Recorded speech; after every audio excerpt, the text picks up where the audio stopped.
CVC de la Riponne ont généré 1000 francs de recettes par mois. Salut, c'est Zazette. Alors Félix, il a fait le Père Noël pendant toutes les fêtes, il a bu tout ce qu'il a gagné. Et moi, j'ai fait dame pipi à la Riponne, je me suis fait des nichons en or. Allez, une petite news, Jean-Charles Simon. Oui, tout à fait. Vous avez vu la nouvelle mascotte avec sa petite clochette des JOJ? Ben oui, elle s'appelle Yodli. Oui, elle vous fait penser à quoi? C'est entre une chèvre, une vache et un Saint-Bernard. Combien ils étaient à Iracom pour faire ça? 140. Oui, on sent bien qu'ils étaient 140. Hein. Chacun a fait un petit bout, en fait.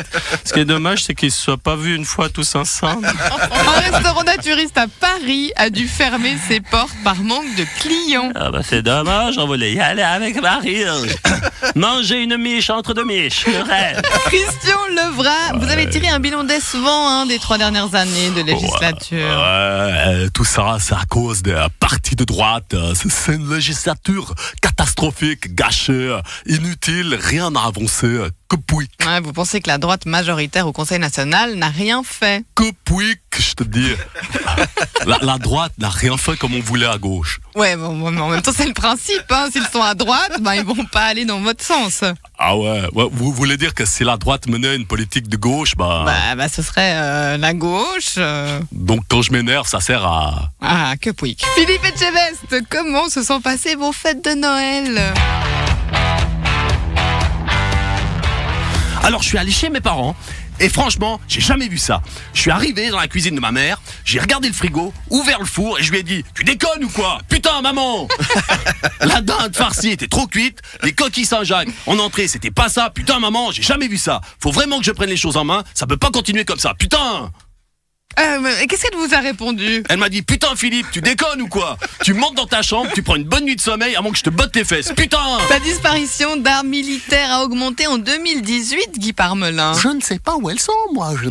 C'est si vite perdu, ces petites choses, Simone. Vous posez votre face nonante sur un petit muret, vous vous attachez les souliers et paf. Oui, paf. Ces armes finissent souvent à l'étranger et peuvent tuer des gens, Guy Parmelin. Mais non, pas les nôtres, Simone, pas les nôtres. Mais quelle est la solution pour ne plus perdre ces armes?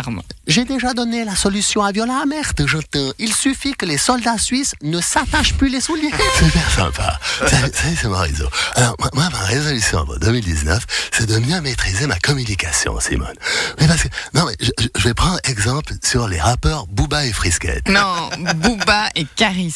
Ah oui, je disais aussi, Frisquette a pris quelques stéroïdes avec sa casquette plate et ses tatouages. J'ai organisé une violente dispute dans les coulisses des coups de cœur entre Adamo et Claude Barzotti. On va filmer ça avec nos portables. Ça va créer le buzz. Après, on organisera un combat de boxe entre les deux à l'Arena de Genève. On va se faire des couilles en or. Et je peux vous dire que les couilles en or à notre âge, comme ça en pendouille, ça rapportera encore plus. Le taux de chômage en Suisse est au plus bas depuis 10 ans. Mais vous faites comment? Monsieur Macron. Non mais dites-moi, comment vous faites? Moi, je n'y arrive pas. On a toujours plus de grèves, des gilets jaunes dans les rues qui foutent le bordel, du chômage, notre sécurité sociale est dans le rouge. Comment vous faites pour que tout roule en Suisse? On bosse. Ah oui, non, je peux demander beaucoup aux Français, mais pas ça.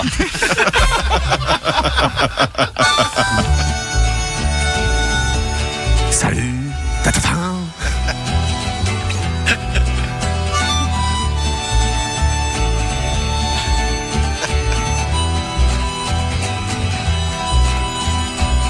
Il s'embrase au mois de janvier, car un nouvel acte commence. Pouvoir continuer à gueuler, essayer de changer la France. Passent les jours et les semaines, assis sur un rond-point perdu. La mentalité est la même, faut tout changer sauf ce qui m'est dû. Ils voudraient bien travailler moins pour gagner plus, évidemment. Tout ce qui arrive à leur destin, c'est la faute au gouvernement. La France est un pays de râleurs, à tous les coins de rue, il y en a 100. Pour défendre les travailleurs, ils arrêtent de bosser tout le temps. Et au nom de la liberté, ils saccagent le bien d'autrui, se mettent à boxer des policiers, c'est le respect par le mépris. Ce sont les mêmes qui vont gueuler quand on leur pique leur vélo. Tout à coup, la marée chaussée, c'est les plus forts, c'est les plus beaux. Être né sous le signe des gilets jaunes, c'est ce qu'on fait de mieux en ce moment. Et le roi Macron sur son trône, l'a pas fini les emmerdements. Être né sous le signe des gilets jaunes, c'est dire à mort le gouvernement. Et si Macron perdait son trône, il y aurait 60 millions de prétendants. Et je vais sur mon rond-point, il caille, mais je m'en fous. Vous appréciez nos vidéos ? Placez-nous en favoris pour ne rater aucun de nos contenus. Et soyez les premiers informés de nos concours, nos vidéos et nos actus. LFM, c'est la radio.